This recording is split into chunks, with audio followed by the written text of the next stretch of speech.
Monsieur le grand rabbin de France, mon cher Chaim, Monsieur Jacques Rosen, mon cher Jacques, Mesdames et Messieurs les élus et responsables politiques, Monsieur le rabbin des Hauts-de-France, Mesdames et Messieurs, en vos grades et qualités, mes chers amis. Avant d'entrer dans le vif du sujet, le temple de Salomon, je souhaite remercier chaleureusement nos deux invités pour leur présence parmi nous malgré un emploi du temps très chargé. De tous les temps, les hommes ont eu besoin de lieux spécifiques pour le culte et la prière. Les premiers Hébreux construisirent un temple portatif au Mishkan, résidence pour Dieu, qui les accompagnera pendant 40 ans dans le désert. Plus tard, ce temple voyageur fut remplacé par un temple qui fut construit par le roi Salomon. Bâti sur le mont Moria, le temple, c'est la maison de Dieu à Jérusalem. En fait, le temple, j'ai une bonne nouvelle, c'est nous. Là, maintenant, nous sommes un temple. Et mieux, nous sommes une conjonction de petits temples. Parce que chacun et chacune ici, nous sommes des temples. La preuve, dans le verset 8 du chapitre 25 de l'Exode, Dieu dit donc, vous allez me faire un tabernacle, patati patata. Et il dit, Ve'asuli migdash, ils me feront un tabernacle et je résiderai, tout le monde attend, en lui, dans ce tabernacle, pas du tout. Il est marqué, ils me feront un tabernacle et je résiderai parmi vous. C'est-à-dire que Dieu nous demande non pas de lui faire un lieu pour nous enfermer dans ce lieu avec lui et en dehors être à distance de lui, il nous demande de lui faire un lieu pour que de ce lieu, sa présence puisse rayonner partout où nous nous trouvons.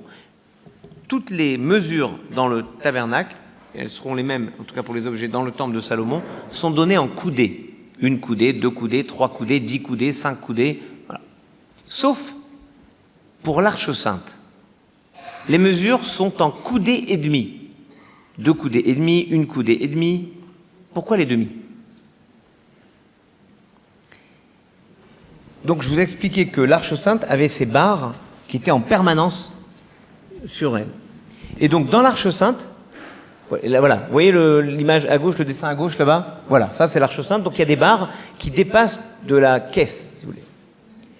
Et on disait que les barres, en hébreu c'est très joli, nir'in ve'en nir'in. Elles étaient visibles et invisibles. Ah, comment on fait pour traduire ça? Et le Talmud, qui est parfois coquin, dit, oui, Kishne dadeisha, comme les seins d'une femme, qui sont visibles et invisibles. On comprend mieux déjà. Alors, non. Alors qu'est-ce que ça veut dire? En fait, il y avait les barres, on les voyait, qui poussaient le rideau, comme ça, mais on ne voyait pas les barres, parce qu'on voyait que le rideau. Et donc, ce que je pense essentiel dans le tabernacle, et c'est peut-être ça la réponse à ta question sur les murs, c'est que dans le tabernacle, tout est suggéré, tout est là, sans avoir la nécessité d'être fondé. La philosophie pose des questions auxquelles elle ne peut pas répondre.